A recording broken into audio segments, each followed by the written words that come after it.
Ladies and gentlemen, my name is Team Rocket Joey. Yes, sir. So today, guys, we have to talk about it. Welcome back to another video, and it seems like something is going on. I can't really put my finger on it, but every single booster box has gone absolutely nuclear. And I'm sitting here looking at these cards from the Scarlet and Violet era. Now, if you did miss out on the Charizard right there, the Obsidian Flames Charizard, which was an obvious buy at $60. I don't know why it was sitting at $60 for so long. If you know why it was sitting at $60 for so long, let me know down in the comment section below.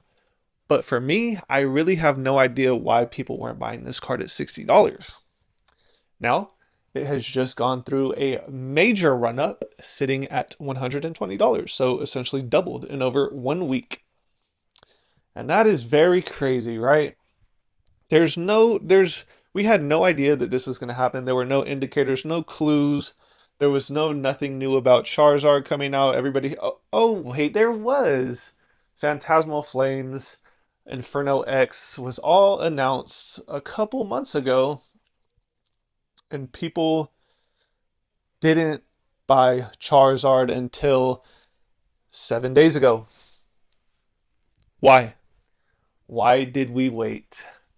I've covered all 4 of these cards on the screen today in multiple videos, many multiples of videos telling you that all of these cards right here are severely undervalued. Now, for some reason, SIRs from the Scarlet and Violet era are not getting any type of hype or love. The spotlight isn't on them. So I need you guys to let me know down in the comments below. When the spotlight is not on a specific item, product, card, should you buy it then? Or should you wait until your favorite PokeTuber shows them on the screen, tells you to buy them? But the funny thing is here, most of them usually tell you to buy these cards, X, Y, or Z card, after it's already moved up. Let's look at the Greninja Gold Star promo for an example. Look at the card now. People were telling you to buy this at $30. All the people that bought into that card literally lost half their value just like that. It's a classic pump and dump market manipulation event that occurred this year in 2025, and there were a plethora of them. The Drowsy, all of the cards from that artist, even with Temporal Forces, the Ghastly, the Gaslight Ghastly, what the Magic Carp, like the Tyranitar, anything from Paldea Evolved got you guys gaslit into believing that that set is actually expensive, which it's not, or good, or sought after, or anything like that. Man, so I'm going to show you guys again, and I don't know if you guys have noticed, but my content has been set up kind of differently now. As you can see, I'm showing you guys everything in person, in real life, because I have this stuff. I'm not just opening up a TCG player screen and telling you to buy this and tell you that you should buy this, but I'm not going to. Shout out all of the hyper shills out there that are literally just making infinite money off of content, not even really investing or buying or a part of the hobby really, but telling the hobby what to do. Like that's so crazy to me. So we have to reassess and reevaluate. We have the Koraidon EX and the Miraidon EX. Both. These are what the kids are going to remember from the ones that play the game. The game that every generation it gets more and more sales. The sales, they don't go down. They go up for Pokemon every time. Guys, I'm going to give you a secret right now. The Koraidon is $14 on TCG Player today in SIR from SVO1. Imagine when SV... Like, come on, bro. The Miraidon is $20. And in my personal opinion, Miraidon looks way cooler than Koraidon. And the people's wallets are voting the same exact way as I'm thinking. So, imagine this. In 4 years, 8 years, when these kids that grew up playing these games when they were 10, when they were 12. Finally get a job. They're like, oh my goodness, I grew up with Koraidon. I grew up with Miraidon. I want to go look up their first cards. Guys, here they are right here on the screen for you. Koraidon at $14, Miraidon at $20. It's just you have to make the obvious plays if you want to like this looks like a very unrisky an unrisky type play right here. Literally almost zero risk, especially buying at 14 and $20. Like that's absolutely crazy. And I don't just have the raw copies.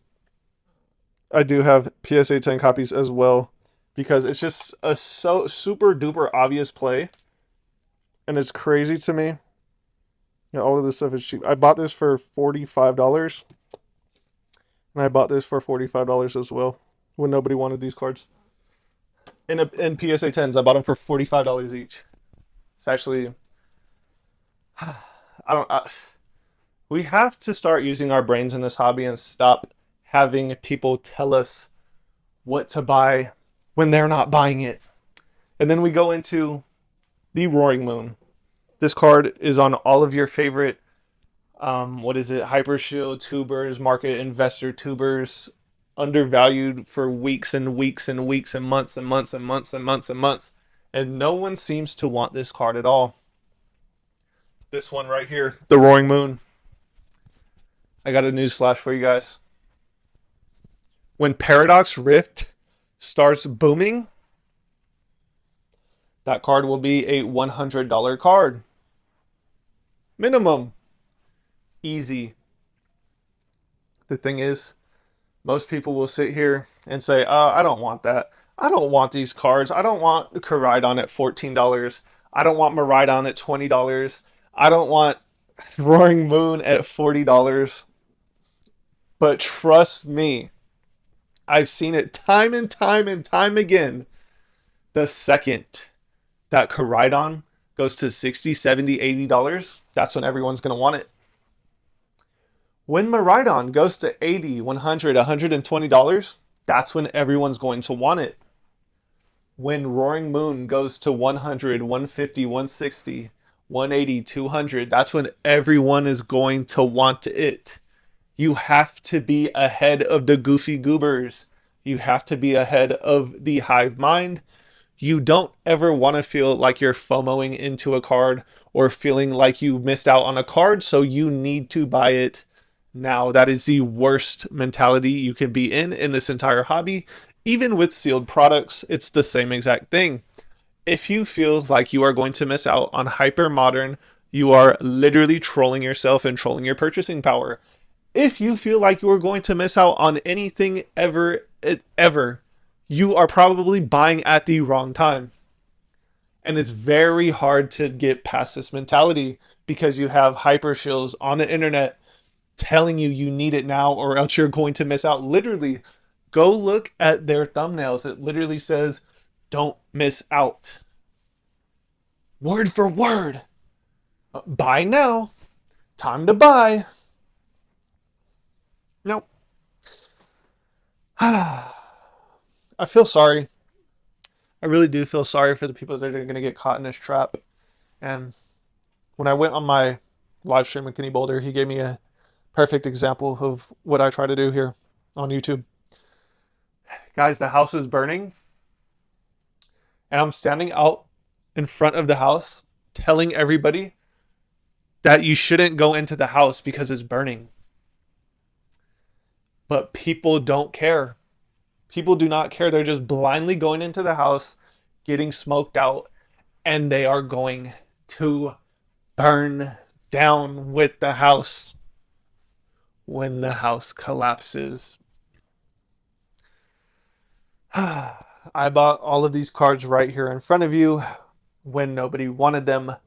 I bought the Koraidon for $10. I bought the Miraidon for $14, and I bought the Charizard for $50, and I bought the Roaring Moon for $30.